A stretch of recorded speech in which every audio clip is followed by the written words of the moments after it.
Alors, bonjour à tous. Bah écoutez, je vais faire une partie en 10 plus 5. Voilà, une rapide, mais en essayant de bien réfléchir, même à la fin, que ça se transforme pas en boulette. Ce que je trouve vraiment sympa, c'est que toutes les cadences ont vraiment leurs caractéristiques vraiment importantes en fait. C'est-à-dire que c'est vraiment pas du tout la même chose de jouer dans telle cadence ou dans telle cadence. Ok, donc il me sort un début du fou ici, ce qui peut se transformer en pas mal de choses, mais ce qui est quand même un coup assez caractéristique. Généralement, les gens qui font ça ont des idées vraiment derrière la tête. Maintenant, comment on fait pour jouer contre ça? Bah, en soi, je sais pas trop. Faut pas que je touche à ce pion-là, évidemment. Euh, J'ai envie de dire. J'ai envie de dire les deux cavaliers. On va jouer symétrique et puis on va voir.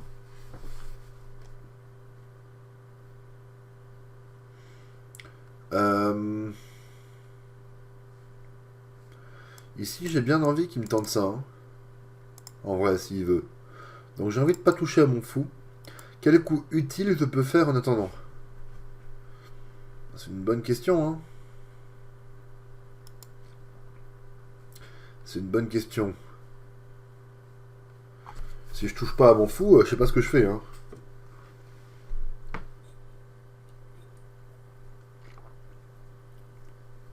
Bon, on va toucher au fou, c'est pas grave. En fait, je serais bien rentré dans les variantes comme ça, là. Parce que je connais bien tout ça. Ok, on rock.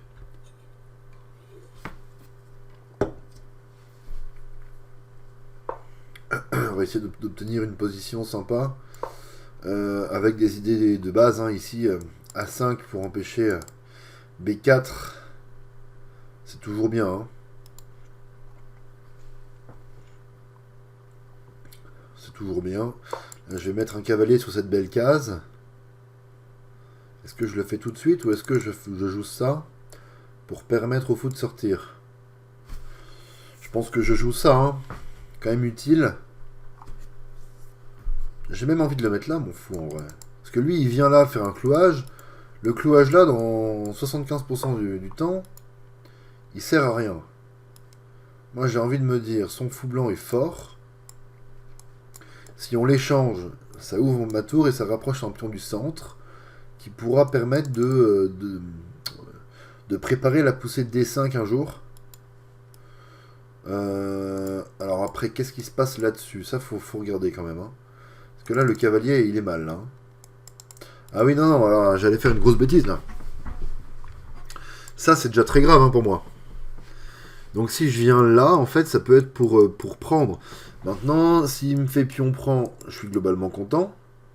Mais si je viens là, qui fait ça, tac, tac, tac, et fou prend, là, c'est une autre histoire, en vrai, hein. Parce que je lui donne la paire de fous pour rien, finalement. Alors, est-ce que je fais ça, du coup? Il recule. Et est-ce que je lui balance un G5 pour aller chercher le fou? Pourquoi pas, mais bon, j'ai un peu peur quand même, hein. Ces pièces sont quand même vachement proches de mon roi, hein. Pas évident ici, pas évident. Je connais pas trop la théorie, hein, c'est pour ça que c'est pas évident. Mais il faut pas que je le laisse faire ça. Donc est-ce que je fais ça moi-même? Et s'il fait ça, je viens là. Comme ça, je lui dis que s'il prend surprise, prise, il recule le fou et je lui fais la même. Ça peut être une idée, hein. Et donc s'il fait autre chose, après je fais ça. Pour lui retirer cette case pour son cavalier. J'ai envie de tenter, tiens. C'est vraiment une idée que j'ai jamais faite. Sur la menace de doubler les pions parce que mon fou noir est coupé par ma chaîne, de vouloir faire la même chose. C'est vraiment quelque chose que j'ai jamais fait. Mais je suis en train de me dire pourquoi pas essayer. Les échecs, c'est ça, hein, c'est vraiment on découvre, on essaye. Et si ça marche pas, ben, j'en tirerai une bonne leçon pour la prochaine fois. Donc là, on peut pas faire plus symétrique. Hein. Il y a juste le tout petit décalage entre moi qui ai pris A5, enfin qui ai pris un peu plus d'espace, mais qui ai donné une case un peu plus faible ici. Et lui qui a joué un petit A3 qui peut servir au repli du fou et qui s'aventure pas trop, voilà, qui affaiblit pas trop ses cases encore. Ok, donc il me fait ça, donc du coup je vais reprendre du pion, ce qui repousse le fou, il va aller là. Et moi je vais faire la même chose ici. Alors est-ce que je fais la même chose ou est-ce que je prends du fou directement? Si je prends du fou, tac, puis on prend. Moi j'ai quand même mon cavalier qui tape dessus, hein. Ok, il veut faire ça comme ça du coup. Alors, cavalier prend. Pion prend. Fou prend. Pion prend. Je reviens avec mon fou. Donc ça, c'est mieux pour moi, je pense. Cavalier prend. Pion prend.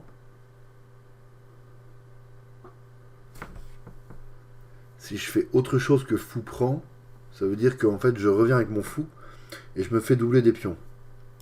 Donc du coup, il faut que je fasse tac, tac, tac, tac. Et imaginons que là, il décide de ne pas reprendre comme ça. Il décide de reprendre comme ça. Qu'est-ce qui se passe?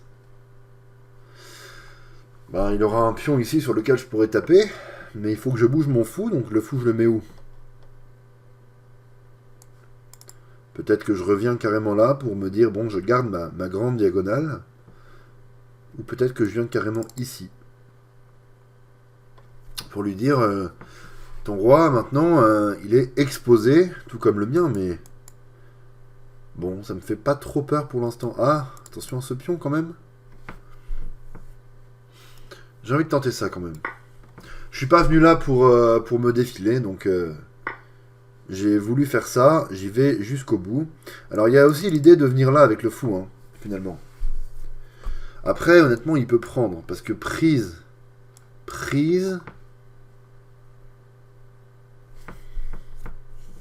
Ah non, il peut pas prendre.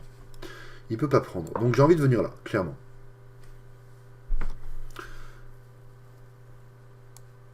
Prise. En fait, s'il reprend mon fou, je reprends le sien. Et là, j'ai une qualité de plus.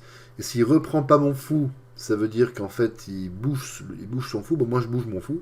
Et là, pour le coup, la position serait beaucoup trop écrasante. Hein, avec mon fou qui tranche son roi ici. Ce serait un trop gros problème pour lui. Donc si... En fait, il peut pas prendre. Voilà, il est obligé de faire ça. Très bien. Et maintenant, si je joue ça, je menace déjà quelque chose d'assez violent avec tour G8. Tour G8 qui gagne la dame, hein, finalement. Hein, parce que tour G8, il fait ça, tac, et je gagne la dame. Donc si je viens là, il peut pas laisser tour G8. Alors qu'est-ce qu'il fait pour empêcher tour G8? Bah rien. Hein. Est-ce que c'est déjà gagné là la partie? J'ai l'impression. Hein. Je vois pas de coup contre tour G8. Ah si, il y a ça, éventuellement. Oui, mais bon, ça retarde juste... Je fais ça quand même, et même s'il me fait ça, honnêtement, en fait, je peux venir là. Hein, parce qu'il fait tout, fou prend, dame prend. Et là, la problématique, elle est la même. Hein. La problématique, c'est strictement la même chose. Hein. Je menace ça au prochain. Hein. Gagne la dame. Même plus. ça serait mat, hein, s'il me fait ça, du coup. Ça change quelque chose, ça? Ça change rien du tout, hein. Ça change rien du tout. Donc il vient là, et on va gagner la dame.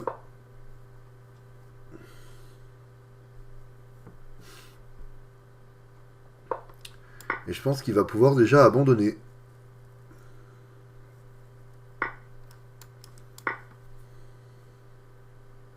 Attention à ce pion quand même. Je vais venir là avec la dame pour menacer d'aller le mater et protéger ce pion. C'est pas parce qu'on a une position gagnante qu'il faut... laisser tomber un petit peu toutes ses faiblesses. Faire attention quand même, hein, on sait jamais ce qui peut arriver. Mais là, quand même, avant qu'il retourne ça à son avantage, je pense que on peut être plutôt serein. On va doubler les tours. C'est évidemment la chose à faire dans cette position. Et une idée intéressante, ça pourrait être ça et ça, pour casser son centre et puis m'incruster avec la dame également. Maintenant, je peux aussi faire ça et ça pour taper là-dessus. Mais bon, s'il vient là, j'aurai ça. Non, je peux effectivement taper là-dessus. Mais doubler les tours, c'est évidemment une super bonne idée pour gagner facilement.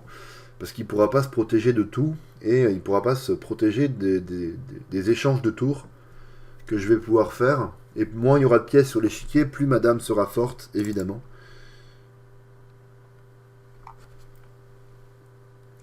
Je comprends même pas qu'il abandonne pas, hein, là, pour être honnête.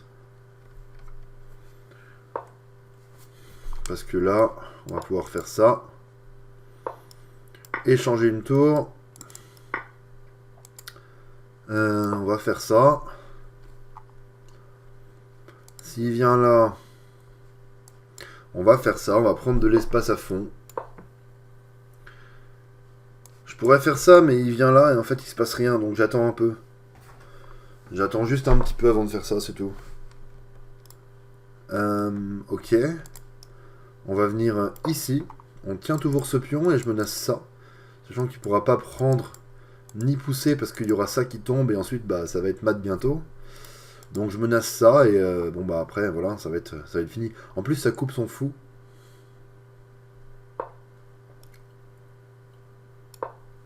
Donc là, c'est clairement terminé. Hein. S'il prend, j'ai dame prend échec, évidemment. Alors là, j'ai même plus besoin de réfléchir, en fait. Hein. Juste placer les pièces et puis attaquer son roi. Et puis voilà. Forcer l'échange. J'aimerais bien échanger ma tour contre sa tour. Ce serait bien. Je pense que je vais réussir à le faire assez rapidement. Je comprends pas qu'il abandonne pas, en fait.